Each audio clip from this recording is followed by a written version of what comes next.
Greetings, Slackers. It is May 18th, 2017, and I'm over here on WSET.com, ABC 13, with a follow up to the video and article that I just previously read.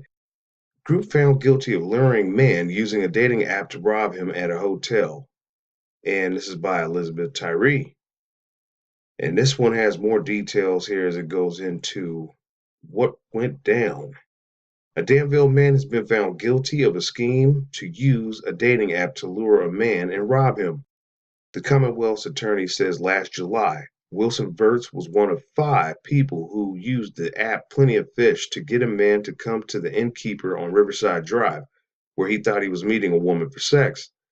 Police said one of the 5, Charles Graham, pretended to be Heather Inman on the app and sent messages to the victim indicating that she would have sex with him if the victim would pay the light bill. Inman told the victim where to go and provided a hotel room number. When the victim got there, Inman convinced him to give her half of the agreed amount of $200, according to police. Shortly after that, police said Inman knocked on the bathroom door when Summer Scott, James Dickerson, and Wilson Verts were hiding. They said Verts and Dickerson rushed out and pulled knives on the victim. Graham, who was waiting outside the room, came into the room according to the evidence, and Graham demanded the other $100, which Verts took. The group then demanded the victim delete the app from his phone, delete the phone calls and any text messages related to meeting them. After leaving, police said the victim called 911 and met with them down the street. When police got to the scene, Graham, Inman, Dickerson, Verts, and Scott were still in the hotel room. Inman told police about the scheme to rob the victim and provided information about the roles each person played in the scheme. Inman also admitted that this was not the first time that she and the rest of the group had lured someone to a place for the purpose of taking their money. Graham told police that he disputed that those facts amounted to robbery and denied that anyone pulled a weapon, even though a knife was found on Verts and Dickerson's possession when police searched them. Dickerson told police that he was there to, quote, make sure nothing happened, and that he was aware that they were going to rob the victim. He admitted to having a knife on him and that Verts had a knife as well, but he denied brandishing the knife. Scott admitted that she had in the past scammed individuals out of money, agreeing to meet them for sex, having money sent by Western Union, and then purposefully not meeting with them to perform the act, according to the Commonwealth's attorney. And she admitted to police that she was aware that Inman was to be meeting the victim for sex and she knew that they as a group intended to take his money. She also admitted that the group had done this to other people. Verts, after initially lying to police, according to the Commonwealth's attorney, admitted to robbing the victim. Verts also told police that Summer Scott had nothing to do with the incident and said he was in the bathroom with a knife and knew what was going to happen. He also told police he helped Graham get the money from the victim. He then told police that he and Scott had done this 2 or 4 times before. The charges against Scott were dismissed. Verts pleaded no contest to robbery on Monday.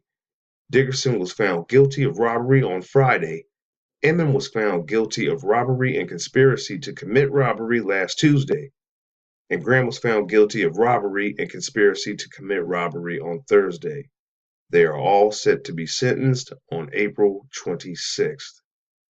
They should get, a lot of time for scheming together, conspiring together to set victims up. And with all these dating apps out there, it's not too hard to find victims. You know, one thing that women know more than anything is a lot of you men out there have a one-track mind. And so it's very easy to lure you into a situation where you can be taken advantage of, such as the incident that happened with this gentleman here. He goes to show up for sex and instead ends up getting robbed by multiple people who were planning to take his money in the first place. Now, one of the things that has been a reoccurring theme with some of these stories is men either go to a hotel or they go to a woman's home and the suspects are hiding in the closet or in the bathroom or in the room next door. And so, the guy goes in, and he's in one state of mind, not totally thinking about his safety, and he's vulnerable, and this is when he gets caught off guard.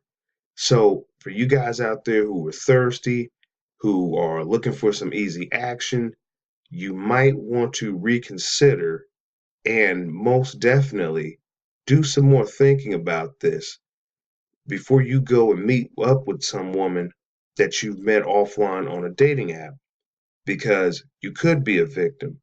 Now, I'm not trying to scare you and, put out here fearmonger like this is always occurring, but right now, if you've been paying attention to certain economic conditions that have been going on in this country, times are hard.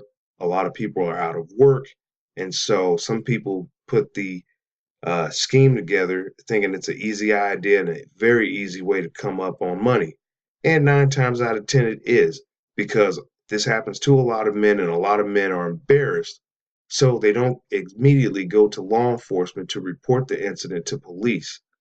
But for your own safety, you will at least want to, as you can see here, they told the victim to delete the app, delete the text messages and the phone number. You're going to want to back up. If you're talking to someone, start screenshotting. If you haven't learned how to do that on your phone, maybe look up some videos so you can learn how to use your phone to screenshot some of your conversations, send them to your email as backups just in case. So there is sort of like a paper trail and a time stamping of when this occurred, providing that you are lucky enough to get out of a situation like this if you should find yourself in it. And not only that, that'll help with law enforcement being able to track down these individuals and bring them to justice. But that's just my insight and 2 cents on the matter. What's yours? Leave me your thoughts in the comment section down below. The link to this will be in the description box under the video. And as always, that's going to do it for this article and this video. I'll catch you in the next one. Did you enjoy this video and find it informative? Subscribe to the Slackers Method and click the bell icon next to the subscribe button to receive all the latest notifications for when I upload new videos.